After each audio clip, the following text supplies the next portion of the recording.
Class ninth. Last class के अंदर में हमने मोल के बारे में पढ़ा था। ठीक है, molar mass, molecular mass, formula, unit mass, ये सब चीज़ें हम पढ़ चुके हैं। आज की क्लास के अंदर में हम मोल कॉन्सेप्ट के बारे में पढ़ेंगे। बेसिकली मोल कॉन्सेप्ट क्या कहता है? मोल कॉन्सेप्ट के अंदर में हम सीखते हैं मोल्स को फाइंड आउट करना। ठीक है, तो देखो अपने पास में दो तरीके होते हैं मोल्स को निकालने के लिए। पहला, फाइंडिंग नंबर ऑफ मोल्स, जब मेरे पास में गिवन क्या हो, मास अगर गिवन हो।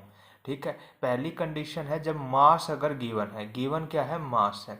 ठीक है, तो क्या फॉर्मूला होता है अपने पास में? गिवन मास अपॉन में मोलर मास। ठीक है, और नेक्स्ट है अपने पास में फाइंडिंग नंबर ऑफ मोल्स, जब अपने पास में नंबर ऑफ पार्टिकल्स गिवन हो। ठीक है, नंबर ऑफ पार्टिकल्स गिवन हो, नंबर ऑफ एटम्स गिवन हो। ठीक है, या नंबर ऑफ मोलिक्यूल्स गिवन हो।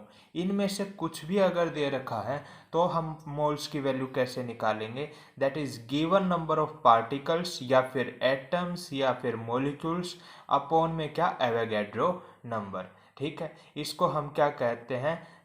क्या? Rule of finding number of A moles. इसी तरीके से इन्हीं दोनों फॉर्मूला के बेसिस के ऊपर डिफरेंट टाइप से भी क्वेश्चंस पूछ सकता है। मतलब क्या हो सकता है कि जैसे इसके अंदर में अगर गिवन मास दे रखा है, ठीक है, तो आपको क्या कहेगा? मोल निकालने की बजाय क्या दे देगा? मोल की वैल्यूज दे देगा। ठीक है, मोलर मास दे देगा और आपको गिवन मास पूछ देगा उसका कि बताइए इसका मास कितना है।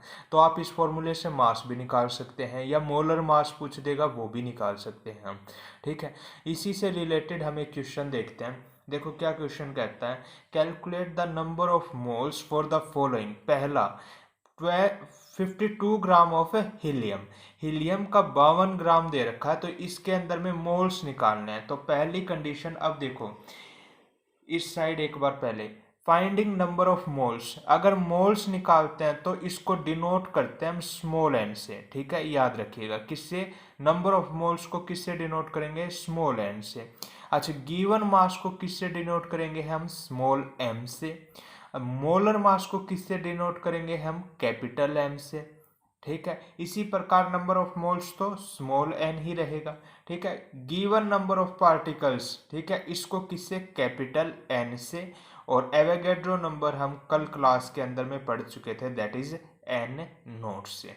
ठीक है, अब देखो क्वेश्चन के तरफ में बढ़ते हैं। तो पहला क्वेश्चन क्या कहता है? इसने गिवन है मेरे पास में, that is first condition. First का हम सॉल्यूशन देख रहे हैं।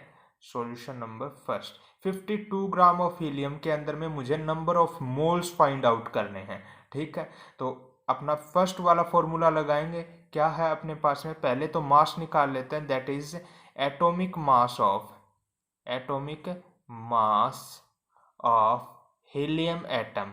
ठीक है, हीलियम का एटॉमिक मास कितना होता है अपने पास में? अगर आप लोगों को टेबल याद है, दैट इज 4 यूनिट। ठीक है, इतना कितना होता है मेरे पास में? एटॉमिक मास होता है। सेकंड केस कि मोलर मास कितना होगा? अब मोलर मास में तो जितने भी कंपाउंड्स होते थे वो सारे के सारे। ठीक है, तो मोलर मास कितना? सिर्फ एक ही है मेरे पास में, तो मोलर मास भी कैसा रहेगा? सेम रहेगा। तो मैं लिख सकता हूं that is molar mass, molar mass of helium कितना? 4 यूनिट। ठीक है, और अब की बार मोलर मास के अंदर में एक चीज क्या चेंज हो जाती थी? एटॉमिक मास और मोलर मास के अंदर में सिर्फ एक कंडीशन ही चेंज होती थी। ये वाली कंडीशन किसके अंदर में? यूनिट के अंदर में रहती थी, और ये वाली कंडीशन किसके अंदर में रहती थी? ग्राम के अंदर में। तो ये क्या आ जाएगा अपने पास में? 4 ग्राम। ठीक है, अब फॉर्मूला यूज करते हैं बेसिकली। तो देखो नंबर ऑफ मोल्स निकालने के लिए, नंबर ऑफ मोल्स मुझे फाइंड आउट करने, मतलब स्मॉल एन निकालना है। ठीक है, तो क्या था अपने पास में? That is given mass. Formula था अपने पास में गिवन मास अपॉन में क्या?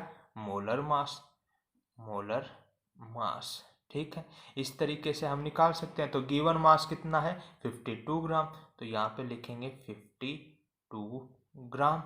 और मोलर मास कितना निकाला है अभी अभी? दैट इज 4 ग्राम। काट देंगे, ये कितने पे कट जाएगा? 13 पे। तो नंबर ऑफ मोल्स कितने आ गए अपने पास में? 13 आ गए। ठीक है, कोई दिक्कत यहाँ तक? चलिए नेक्स्ट है अपने पास में सेकंड केस।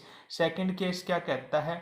देखो ये number of moles he find out करने हैं किसके अंदर में, जब मेरे पास में गिवन दे रखा है हीलियम के एटम्स दे रखे हैं, that is 12.044 into 10⁻23 number of helium atoms they रखे हैं, तब मुझे number of moles find out करने हैं। ठीक है, तो सेकंड फॉर्मूला लग जाएगा इसके अंदर में। सेकंड फॉर्मूला क्या था अपने पास में, अगर नंबर ऑफ पार्टिकल्स, एटम या मॉलिक्यूल्स गिवन है तो नंबर ऑफ मोल्स कैसे निकालते थे, that is given number of particle या एटम या मॉलिक्यूल जो दे रखे हैं अपॉन में कितना, एवोगैड्रो नंबर। तो निकालते हैं इसको। सेकंड का सॉल्यूशन है अपने पास में, सेकंड पार्ट क्या रहेगा, दैट इज वी नो, पहली कंडीशन हमें एक चीज पता होनी चाहिए कि एक मोल के अंदर में कितने एवोगैड्रो नंबर होते हैं, तो ये लास्ट क्लास के अंदर में बताई थी, दैट इज 6.022 10⁻23। ठीक है, इतने क्या होते हैं, एवोगैड्रो नंबर होते हैं। ठीक है, ये एवोगैड्रो नंबर की वैल्यू होती है। ठीक है, अब देखो क्या फॉर्मूला था अपने पास में नंबर ऑफ मोल्स निकालने का, तो नंबर ऑफ मोल्स मतलब हम स्मॉल एन निकाल रहे हैं, तो क्या फॉर्मूला होता था, that is given number of particles upon में क्या आता था अपने पास में, दैट इज एवोगैड्रो नंबर। ठीक है, तो अब गिवन नंबर ऑफ पार्टिकल्स कितने दे रखे हैं अपने पास में, that is 12, given number of particles they रखे हैं हमें 12.044 इंटू 10⁻23।